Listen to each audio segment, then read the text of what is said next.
Da sexta-feira, 8 de novembro, para este sábado, 9 de novembro de 2019, recebi não menos de 10 ligações telefônicas de amigos atônitos querendo saber o que se passa no Brasil. Também tive algumas dezenas de consultas pelo WhatsApp.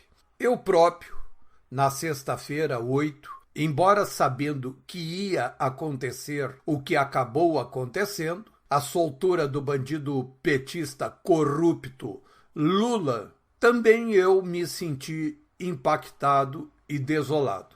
Então me desliguei de tudo e fui ouvir Leonard Cohen e ler o livro do Gênesis na Torá e as interpretações dos grandes rabinos ao longo da história do judaísmo. Então, a gente tem uma noção da grandeza e longura da história do homem e dos tantos passos que a humanidade precisou dar para chegar até este ponto. E passei um bom tempo mesmo, meditando sobre as sagas dos judeus, um povo que ansiou mais do que qualquer outro por sua terra, Eretz e Israel, a terra prometida para o Senhor, para os descendentes de Abraão, através do seu filho Isaque, e aos hebreus, descendentes de Jacó, neto de Abraão.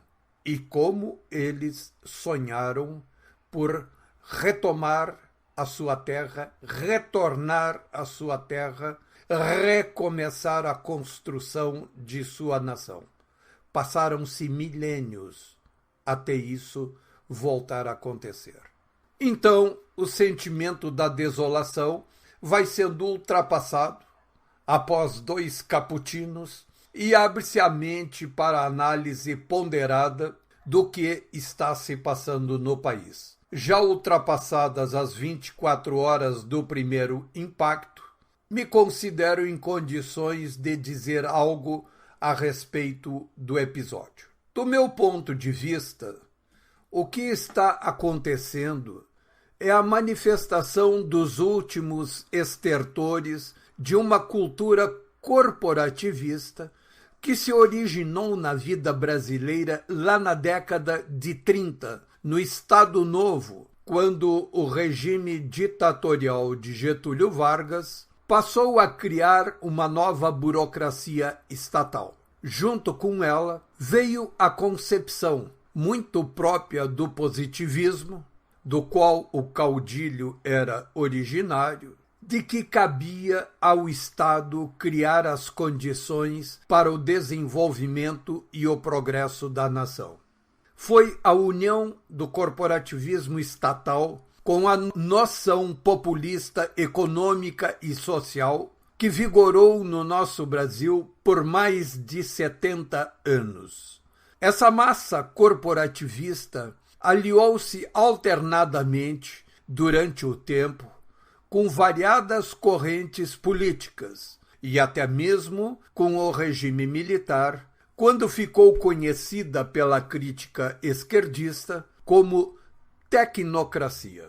Esse corporativismo e a concepção populista desenvolvimentista, defensora da intervenção do Estado nos negócios da sociedade, revigorou-se como nunca na Constituição de 1988, promulgada em 5 de outubro e que agora acabou de completar 31 anos.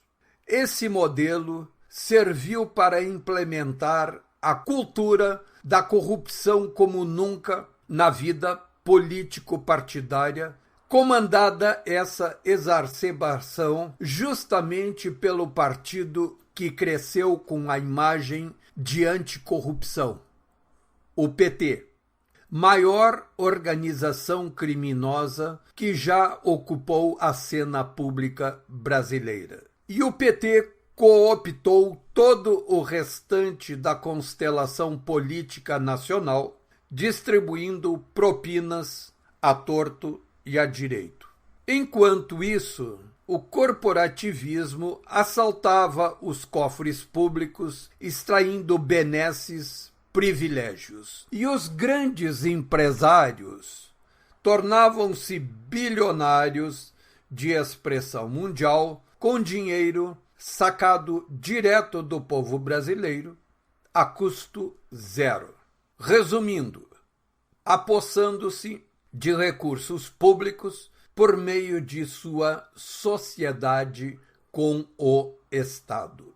Essa cultura devastou o Brasil como nunca antes tinha acontecido na nossa história. Produziu a maior crise da nossa história nacional, a maior recessão econômica, a maior perda de renda dos brasileiros, a mais gigantesca onda de desemprego. O povo, então, se cansou dessa calamidade e rejeitou de maneira inequívoca essa cultura e seus representantes. Os máximos representantes remanescentes dessa cultura estão hoje encastelados no Supremo Tribunal Federal. É dali que tentam controlar o país e promover uma regressão na nova consciência alcançada pelos brasileiros. Dali, os capas pretas tentam, a todo modo, restabelecer um pacto social, um contrato social, estabelecido em 88, que o Brasil e os brasileiros não aceitam mais. Dali eles tentam impedir, frear todas as grandes transformações que estão sendo propostas pelo governo mais reformista de toda a história do Brasil, o governo de Jair Bolsonaro. E fazem isso em uma explícita cumplicidade com as correntes de esquerda, com os partidos centristas e com o que há de mais atrasado na vida econômica nacional. A soltura do bandido corrupto Lula, do mega bandido mensaleiro e petroleiro José Dirceu e de uma enorme corriola de empresários corruptos que saíram em fila da cadeia entre estas sexta-feira e sábado, é o exemplo máximo dessa onda exasperada de tentativa de restauração de um passado recente que os brasileiros querem enterrar. Essa gente perdeu qualquer pudor e afronta vivamente o Brasil e os brasileiros. Mas o tamanho da reação comprova que os sentimentos favoráveis à reforma em curso estão amplamente vivos na nação. Não por acaso, reformas da mais alta repercussão acabam de ser apresentadas ao Congresso Nacional. O rumo da economia nacional é outro. Não mais se espera o dispêndio de dinheiro pelo Estado para a incrementação de negócios. Agora, os negócios devem se tornar autossustentáveis. E o próprio mercado financeiro deve se encarregar de promover o desenvolvimento, financiando os negócios comerciais, industriais, agropastoris, de infraestrutura de toda a espécie. Os brasileiros não devem abdicar de sua revolta, de sua indignação, porque esses sentimentos são poderosos instrumentos de transformação social, de revigoração de valores positivos na vida de uma sociedade. E são vitais para empurrar a muito vagabunda e corrupta classe política. Mas também devem se munir de uma certa paciência a partir da clarificação do cenário da vida nacional. Há uma data para a mudança do Brasil em uma das suas esferas mais importantes, a do judiciário, que atualmente freia as mudanças. Essa data é o dia 7 de novembro de 2020. Nesse dia, o rei da hermenêutica, o atual dono da sopinha de letras, como dizia Leonel de Moura Brizola, completa 75 anos e sai do Supremo Tribunal Federal pela expulsória da idade. No seu lugar deverá entrar um ministro conservador. Espera-se que o presidente Jair Bolsonaro escolha para o lugar um ministro novo que possa permanecer por várias décadas no Supremo Tribunal Federal. Com a entrada desse ministro, mudará a maioria atual do Supremo Tribunal Federal e sua orientação esquerdista, populista, corporativista. A nova maioria dará guarida para o novo contrato social nacional que está sendo esboçado e montado pelas propostas de emendas constitucionais apresentadas pelo governo de Jair Bolsonaro nas áreas econômica e jurídica. Ainda durante o seu governo, Bolsonaro terá a oportunidade de indicar mais ministros novos para o Supremo Tribunal Federal e consolidar de vez a tendência conservadora na vida política e na vida nacional brasileira.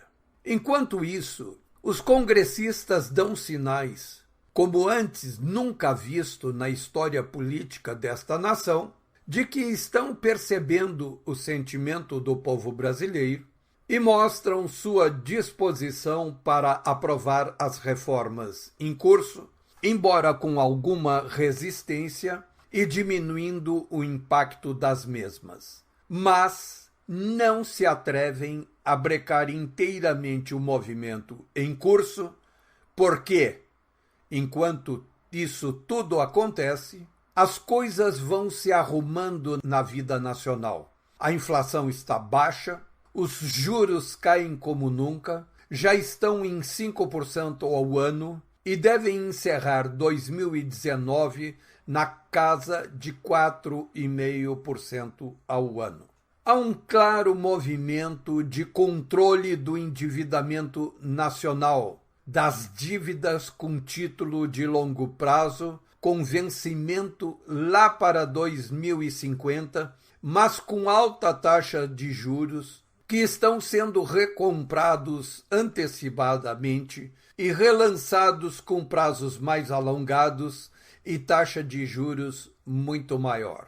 Isso produzirá resultados imediatos, com um custo muito menor de carregamento da dívida. Portanto, reduzirá o tamanho dos pagamentos do carregamento da dívida, que saem diretamente do orçamento da União e que custa mais de 300 bilhões de reais anuais.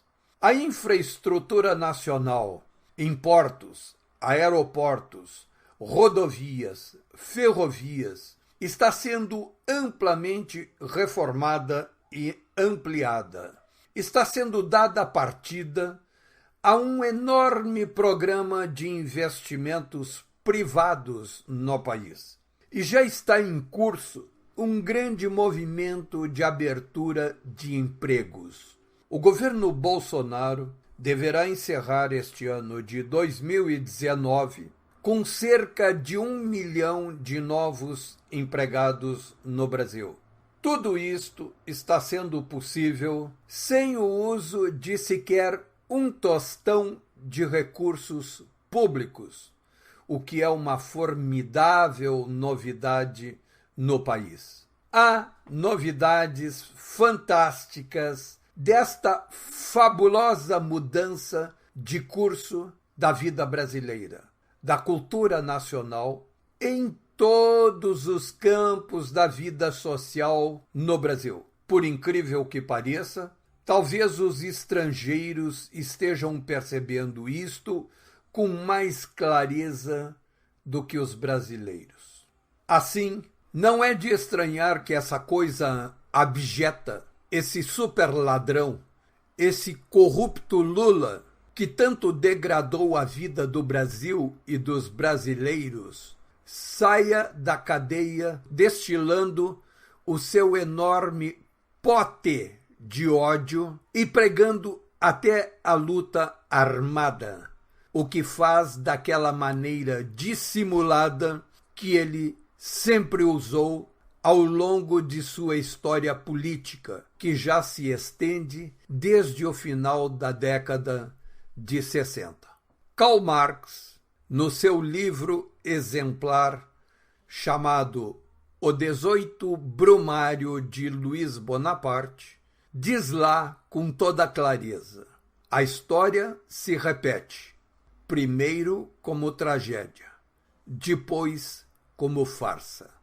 O Lula que, em um palco improvisado em Curitiba, à frente da Superintendência da Polícia Federal, que lhe serviu de cadeia, e depois, neste sábado, no Sindicato dos Metalúrgicos de São Bernardo do Campo, de onde saiu preso um ano atrás, lança ameaças agressivas e de enfrentamentos armados para todos os seus inimigos.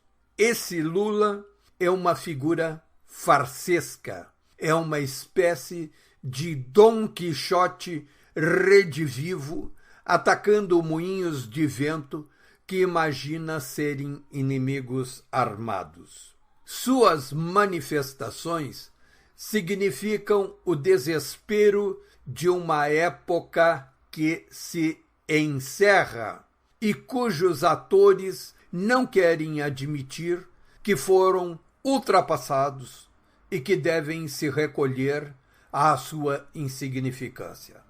Os brasileiros devem renovar a sua fé. O Brasil de hoje, com todas as suas dificuldades, aponta para um futuro virtuoso logo ali adiante, como uma nova era de progresso para todos os cidadãos e uma nova visão de vida social. Embora seja difícil de perceber as micromudanças que estão acontecendo na sociedade, elas são muitas, são virtuosas e estão montando um acervo cumulativo diário de transformações que logo se tornará visível com toda a sua glória. Os sinais já estão aí presentes e o maior exemplo está nas manifestações exasperadas daqueles que meteram o Brasil na maior de suas complicações em toda a história. Renovemos nossa fé. O Brasil é grande. O Brasil será maior ainda, assegurando progresso e oportunidades para todos. Até mais.